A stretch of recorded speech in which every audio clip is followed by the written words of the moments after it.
Hello trader, आइए बात कर लेते हैं निफ्टी 50 कल के दिन यानी कि फ्राइडे के दिन कहाँ पे कामकाज करेगा, क्या हमने आज के लिए डिस्कशन किया था। देखिए ट्रेडर्स, अगर आप मेरे चैनल पे पहली बार आए हो तो मैं आपसे रिक्वेस्ट करूंगा कि आप मेरा प्रीवियस वीडियो यानी कि कल के एनालिसिस एक बार जरूर देखें, ताकि आपको यकीन हो और आपका कॉन्फिडेंस बिल्ड हो कि इस चैनल पे वाकई में 100% लर्निंग और काफ़ी अच्छे एक्यूरेसी के साथ ट्रेडिंग लर्न कराई जाती है। देखिए, हमने बहुत ही क्लियर और सिंपल डिस्कशन ये किया था कि अगर निफ्टी थोड़ा सा एक्सपायरी के दिन गैप अप या फ्लैट अगर ओपन हो जाती है तो विद इन 30 मिनट के अंदर, देखिए विद इन 30 मिनट के अंदर उसको हर हालत में 21,800 के आसपास आना पड़ेगा।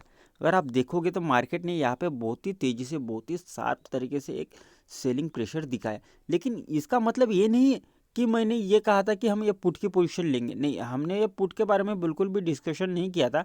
हमने ये कहा था कि ये सेलिंग प्रेशर आने के बाद मार्केट जो अपना प्रीवियस जो ट्रेंड है, मार्केट जो अप ट्रेंड में कामकाज कर रही है, उसको उस ट्रेंड को रिफिट करेगी।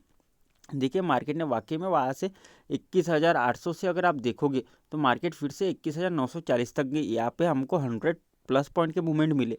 मैं ये भी नहीं कहता कि आपको 40 पॉइंट लेना था, हमने जो डिस्कशन किया था 100 पॉइंट उसको ही बस खाली कैच करना था, क्योंकि एक्सपायरी के दिन 100 पॉइंट बराबर 100 पॉइंट। अगर आप एक लॉट में भी काम करते हो एक्सपायरी के दिन, अगर आप एट द मनी या स्लाइड इन द मनी का कोई भी अगर कॉन्ट्रैक्ट लेते हो तो उसमें 100 पॉइंट का प्रॉफिट आपका एक लॉट के अंदर 5,000 रुपये होता है।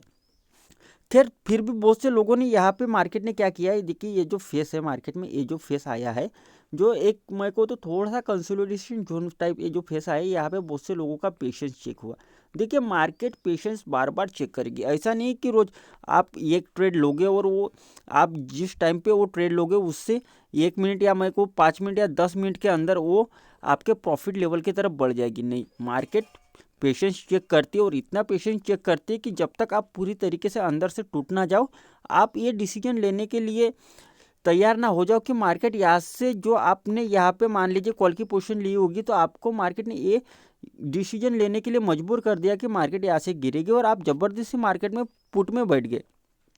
और क्या हुआ, फिर मार्केट ने जो बाइंग दिखाई उसके बाद आपका हैवी लॉस हो गया। देखिए, एक्सपायरी के दिन लॉस होना बहुत ही बुरी बात है, क्योंकि क्या होता है, जो प्रीमियम होता है वो पूरी तरीके से डिके हो जाता है और आपके हाथ में कुछ नहीं आता। जो स्ट्राइक प्राइस है 0.5 पैसे के आसपास ट्रेड करती हुई आपको दिखाई देती है 3 बजे के बाद।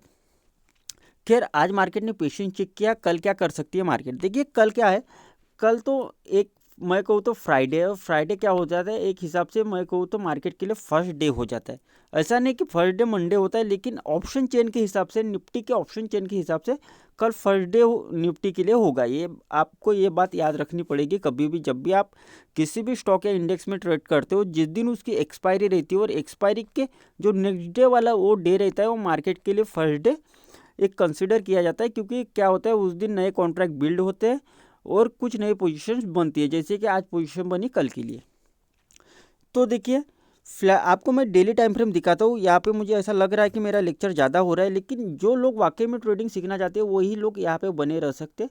तो मैं आपको एक बहुत ही रोचक बात दिखाता हूँ मार्केट की। अगर आप ये जो अपमूव देखेंगे, ये अपमूव कितने अभी आपको होगे कि ये तो दिसंबर महीने का क्यों दिखा रहा है, तो ऐसा बात ये है कि अगर आप जब मार्केट अपने आप को क्या करती है, बार बार रिफ्लेक्ट करती है, जब आप इस मोमेंट को समझ पाओगे तभी आप जो अभी जो मार्केट में ये जो मोमेंट आने वाला है इसको आप भी समझ पाओगे।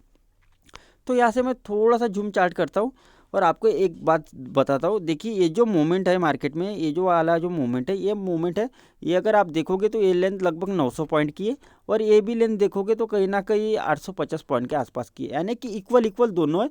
और ये रिट्रेसमेंट ये भी थोड़ा सा मैं कहूँ तो यहाँ पे 400 पॉइंट के आसपास का है। अगर आप देखोगे तो मार्केट यहाँ पे हूबहू इसी पैटर्न को यहाँ पे फॉलो कर रही है। अगर आप देखोगे तो ये लेंथ कितनी है, 1000 पॉइंट की लेंथ है। आप बाद में कैलकुलेट या मैं को तो आप यहाँ से गिन के भी ले सकते हो, लेकिन मैं उतना आपको करके नहीं दूंगा क्योंकि वीडियो काफ़ी लंबी हो जाएगी। तो ये 1000 पॉइंट की लेंथ है। ये रिट्रेसमेंट भी काम है को तो काफ़ी अच्छा है, 0.50% या 0.38% तक का भी ये रिट्रेसमेंट है। तो ये एक अच्छा रिट्रेसमेंट माना जा सकता है। हो सकता है मार्केट यहाँ से फिर से इस टाइप के 1000 पॉइंट की रैली देने के लिए रेडी हो, यानी कि मैं 22,500 तक के भी यहाँ के लेवल देने के लिए रेडी हो, क्योंकि यहाँ पे अगर आप देखोगे तो 21,800 तक का ये लेवल है और ये 500 तक का।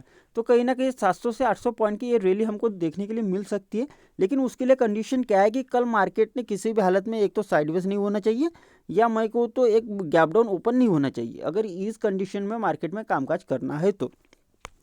खैर, अब चलते इंट्राडे टाइम फ्रेम पे और इंट्राडे समझते हैं। देखिए मैंने आपको बहुत ही मार्केट के आज गुड रेशियो बता दिया जो कि आपको आने वाले 5-6 दिनों में बहुत ही कामकाज में आएंगे। तो देखिए कल अगर मार्केट फ्लैट अगर ओपन होती है तो मैं पुट में इस लेवल के बाद इंटरेस्ट लेना पसंद करूंगा। देखिए ये लेवल कौन सा है, आपको ये लेवल पता हो जाना चाहिए। ये लेवल है कहीं ना कहीं 21,840 का। अगर मार्केट 21,840 को नीचे साइड में अगर ब्रेक कर देती तो मैं डेफिनेटली पुट लूँगा। मैं फिर कहीं ना कहीं अपने टारगेट नीचे 100 पॉइंट के रखूँगा और ऊपर 25 पॉइंट का मैं एसएल देना पसंद करूँगा। फ्लैट खुलती है सीधा अप चलने लगती है। अप चलने के बाद अगर मार्केट 21,900 यहाँ पे मैं 80 ले लेता हूँ। देखिए 960 का ये लेवल है लेकिन मैं यहाँ पे 980 ले लेता हूँ। 980 को अगर अपसाइड में ब्रेक करती है तो मैं 21,960 का यहाँ पे कहीं ना कहीं एसएल देना पसंद करूँगा। ऊपर में हाँ मुझे काफ़ी बड़े टारगेट मिल सकते हैं लेकिन मैं बड़े टारगेट के लालच में नहीं जाऊँगा। मैं कहीं ना कहीं यहाँ पे 100 पॉइंट बुक करूँगा और यहाँ पे भी मैं 25 पॉइंट का एसएल देना पसंद करूँगा। मार्केट 22,000 के ऊपर अगर ओपन हो जाती है तो यहाँ पे एक छोटा सा हल्का सा मैं 30 या 40 पॉइंट के रिट्रेसमेंट का वेट करूँगा। अगर मार्केट मुझे 30 से 40 पॉइंट का रिट्रेसमेंट देती है तो मैं वो रिट्रेसमेंट में कॉल की पोजीशन लेना पसंद करूँगा। फिर से मेरे अपसाइड में टारगेट कहीं ना कहीं 110 पॉइंट के या हो सकता है 150 पॉइंट तक की भी हो गया, ये खाली गैप अप की कंडीशन में। मार्केट गैप डाउन ओपन हो जाती है तो मैं प्राइस एक्शन देखूंगा। प्राइस एक्शन जिस भी सेट रहेगा यानी कि 5 मिनट के 15 कैंडल का प्राइस एक्शन आपको पता ही है, उसके हिसाब से ही मैं कामकाज करना पसंद करूंगा। आई होप ये आपको समझ में आया होगा। Thank you.